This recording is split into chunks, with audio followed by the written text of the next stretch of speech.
Tuan, kata Scheherazade, dahulu kala ada seorang saudagar yang sangat kaya raya. Dia memiliki tanah yang luas, harta yang berlimpah dan tentu saja uang yang banyak. Banyak sekali pekerja dan buruh yang menggantungkan hidupnya pada si saudagar. Suatu hari dia bermaksud untuk melakukan perjalanan perniagaan ke negeri yang jauh. Dia menaikkan barang dagangannya ke punggung kudanya, dan sebuah kantung besar yang ia bawa di punggungnya penuh berisi roti, madu dan kurma, serta air untuk bekal perjalanannya. Maklumlah, ia harus melewati padang pasir yang tandus di mana tidak ada satupun kehidupan di sana. Singkatnya, ia berhasil sampai di tujuan dengan selamat. Dan setelah menyelesaikan transaksi bisnisnya dan memperoleh untung besar, ia pun segera bersiap-siap untuk melakukan perjalanan pulang. Illustration hari itu matahari bersinar terik, saudagar memutuskan untuk berteduh di bawah pohon rindang sambil beristirahat. Dia membiarkan kudanya beristirahat dan merumput, sementara dia membuka bekalnya. Roti dengan selai madu dan segenggam kurma. Setelah selesai memakan kurma, dia melemparkan bijinya ke sekumpulan batu-batu besar di sampingnya. Sebagai seorang muslim yang taat, dan karena waktu sudah menunjukkan waktu zuhur, saudagar segera mengambil wudhu dan melakukan sholat. Dia masih sedang berzikir ketika tiba-tiba buzz. Di depannya muncullah jin ifrit yang bertubuh tinggi besar dengan mata merah, karena marah dan membawa sebilah pedang yang terhunus. "Hei manusia, bangkitlah. Aku akan mengambil nyawamu seperti kau telah mengambil nyawa anakku," teriak jin ifrit. "Wahai jin, bagaimana mungkin aku membunuh anakmu sedangkan aku tidak mengenalnya dan tidak pernah melihatnya?" kata saudagar dengan ketakutan. "Apa? Bukankah kau tadi yang melemparkan biji-biji kurma ke arah batu-batu itu?" tanya jin. "Ya betul," kata saudagar. "Aku kasih tahu padamu bahwa salah satu darinya telah mengenai mata anakku. Anakku yang malang, dia mati seketika," seru jin marah. Saudagar tersebut demi mendengar keterangan jin ifrit bersumpah dengan nama Allah yang menciptakan dan tempat semua makhluk kembali bahwa jika dia memang membunuh anak jin tersebut, maka itu pasti tidak sengaja. Untuk itu dia memohon kemurahan hati jin untuk memaafkannya. "Perbuatanmu tidak bisa dimaafkan," kata jin ifrit.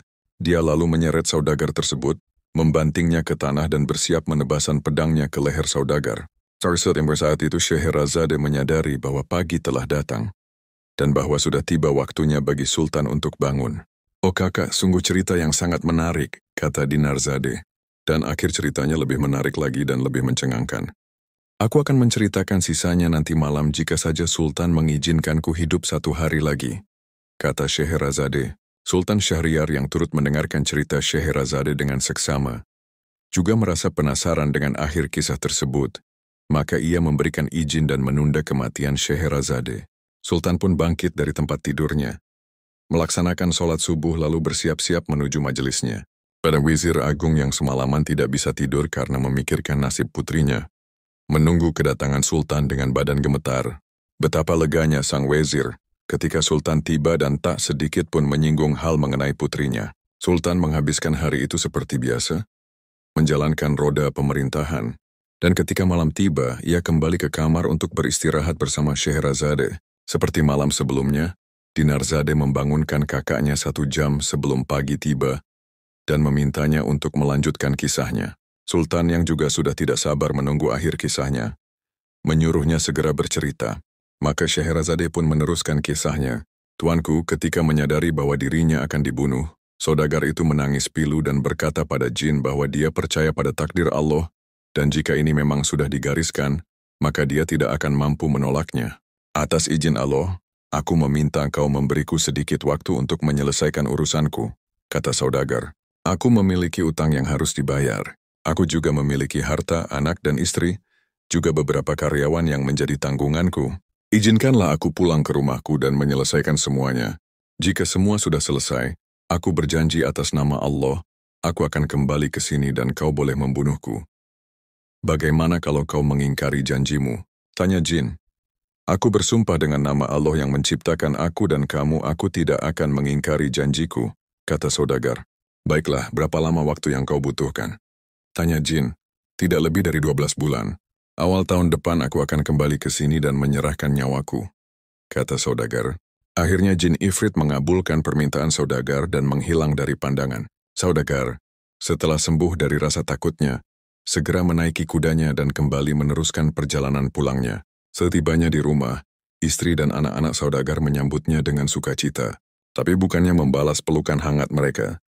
Saudagar malah menangis pilu. Istrinya dengan khawatir menanyakan apa yang telah membuatnya begitu sedih.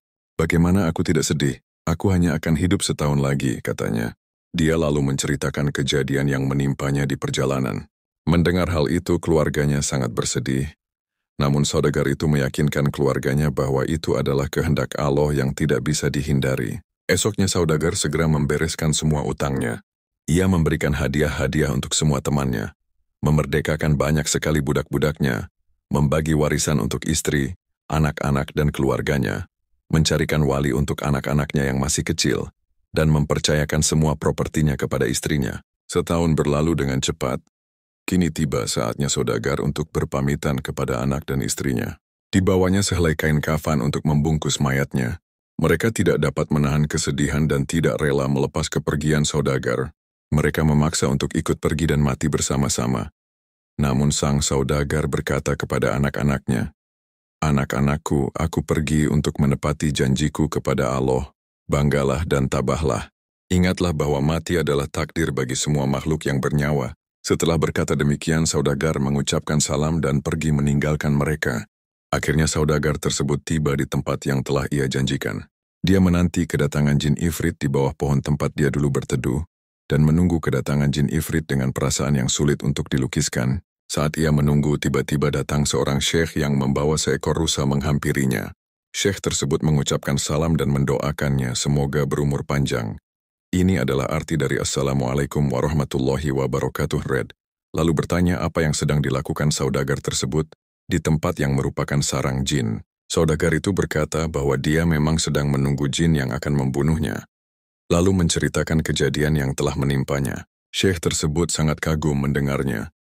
"Demi Allah, wahai saudaraku, aku sangat kagum dengan keteguhan janjimu. Aku akan duduk di sampingmu dan tidak akan meninggalkan tempat ini sampai aku melihat apa yang akan dilakukan jin itu kepadamu."